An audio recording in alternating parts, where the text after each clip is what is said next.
Como eram as conexões na igreja na época de Paulo?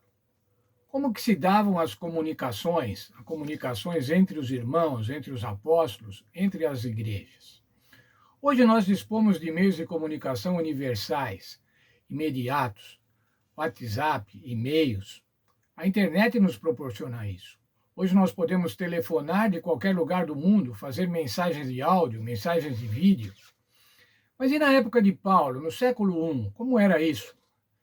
A única maneira de se comunicar na época de Paulo ou era pessoalmente, através de emissários, de mensageiros, ou através de cartas.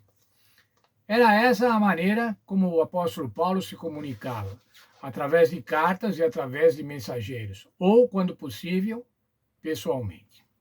Veja o texto de Colossenses 4, dos versos 10 e 11. Saúda-vos Aristarco, prisioneiro comigo, e Marcos, primo de Barnabé, sobre quem recebestes instruções. Se ele for ter convosco, acolhei-o. E Jesus, conhecido como Justo, os quais são os únicos da circuncisão, que cooperam pessoalmente comigo pelo reino de Deus. Eles têm sido o meu lenitivo. Paulo estava apresentando aqui alguns dos membros da igreja, alguns dos seus auxiliares. Aristarco, Marcos e Justo, também chamado Jesus. Essas saudações eram para promover a união dos irmãos. Era para mostrar que esses irmãos que estavam sendo apresentados pertenciam à igreja de Deus e assim deviam ser acolhidos. Com essas saudações, Paulo promoveu a união dos irmãos. Ele preparou o caminho para a possível visita de Marcos, primo de Barnabé, a Colossos. Aristarco é descrito como um companheiro de prisão de Paulo, conforme Colossenses 4:10, que acabamos de ler. Eles eram soldados que vestiam a armadura de Deus e lutavam para libertar os cativos de Satanás, a fim de recrutá-los para o serviço do reino de Deus.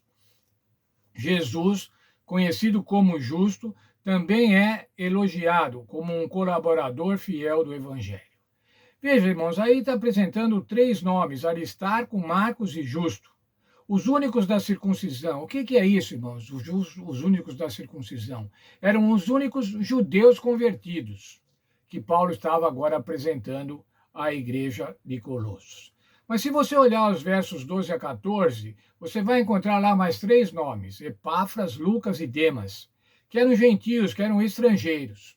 Então veja, ele apresentou primeiramente três judeus convertidos e depois três gentios convertidos, estrangeiros. Essa era a igreja universal. Uma igreja que não tinha diferenças étnicas, diferenças raciais, ou diferenças de sexo, ou diferenças de condição social. Veja o texto de Gálatas 3:28.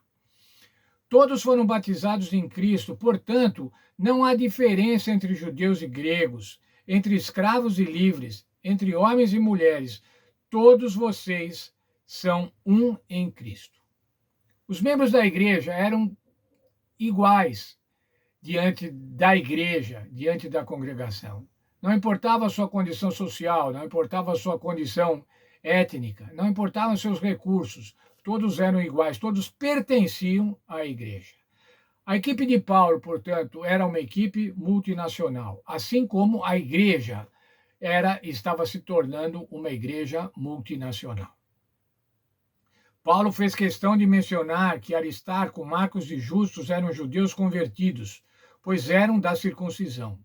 Em seguida, ele menciona três gentios: Epáfras, Lucas e Demas. É significativo que, apesar das tensões na igreja entre judeus e gentios, esses irmãos em Cristo trabalhassem juntos com eficácia, unidade e harmonia. Ao dizer que eram os únicos, Paulo parece expressar sua decepção por não haver mais cristãos judeus unidos a ele em seu sofrimento. No entanto, é importante notar que neste tempo João Marcos, que antes havia abandonado Paulo e Barnabé durante a primeira viagem missionária, demonstrou então não apenas lealdade, mas também se tornou um conforto para Paulo. É difícil consolidar a unidade da igreja. Por que é difícil consolidar a unidade da igreja? Porque nós somos diferentes, irmãos, nós somos diferentes. Nós temos inclinações para o mal, mas temos que superar essas diferenças. Como é que podemos superar essas diferenças? Exercendo a humildade. Preferências pessoais ou preferências de grupo. Veja um parágrafo da nossa lição. As ameaças à unidade da igreja não são novidade. Nos últimos anos, as forças do mal têm atacado intensamente a unidade da igreja. Essa tensão sobre a unidade pode ser sentida em todos os níveis da igreja. Sim, irmãos, em todos os níveis da igreja, Satanás ataca a unidade. Seja nos níveis administrativos, nos níveis superiores, nas escolas de teologia, nas igrejas locais, nos departamentos locais das igrejas. Satanás busca, desenvolvendo a falta de humildade nas pessoas, fazer com que discutam, com que se separem, com que se apartem umas das outras, ao contrário do plano de Deus. Veja o texto de Hebreus 10, 25. Um texto para nós hoje, para nós nos dias de hoje, que queremos ver a unidade da igreja. Hebreus 10, 25.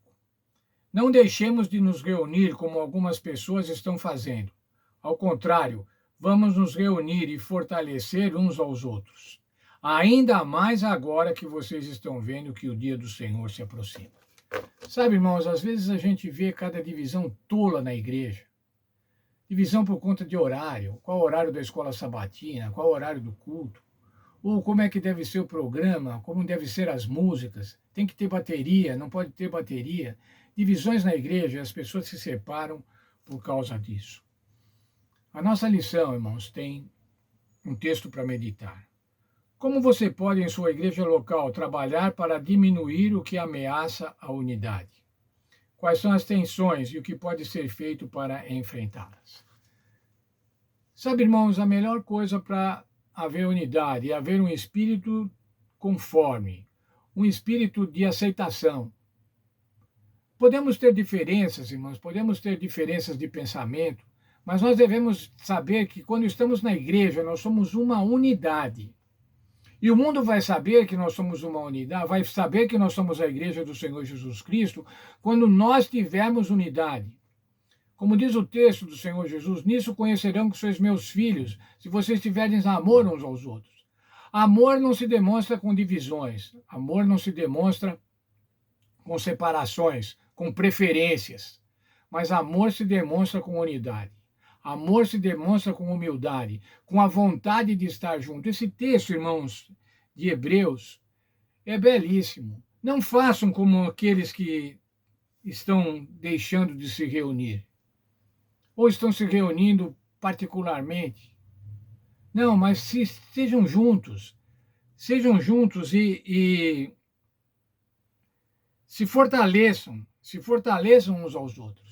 Quando nós estamos juntos, irmãos, nós estamos fortes. Mas quando nós estamos separados, é esse o desejo de Satanás. Quando nós estamos separados, nós somos fracos, nós somos sujeitos às tentações e cair nas tentações. Ainda mais agora que vocês estão vendo que o dia do Senhor se aproxima. Que Deus nos abençoe, irmãos, e que a gente possa realmente entender dessa forma, que nós possamos ter um espírito de humildade, um espírito de aceitação, um espírito de nos conformarmos, isso quer dizer tomarmos a mesma forma. E dessa maneira, então, louvarmos ao Senhor Deus. Dessa maneira, nos animarmos mutuamente, não criando divisões, não criando separações, não criando intrigas, mas desenvolvendo em cada um de nós, primariamente, o amor pelos outros, o respeito pelos outros. E dessa maneira, a igreja vai estar pronta para quando o Senhor Jesus voltar. Vai estar pronta quando o dia do Senhor estiver chegado.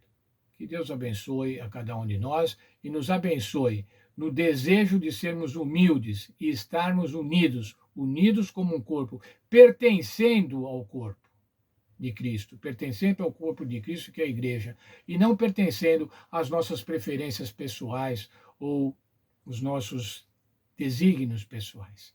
Deus abençoe cada um de nós.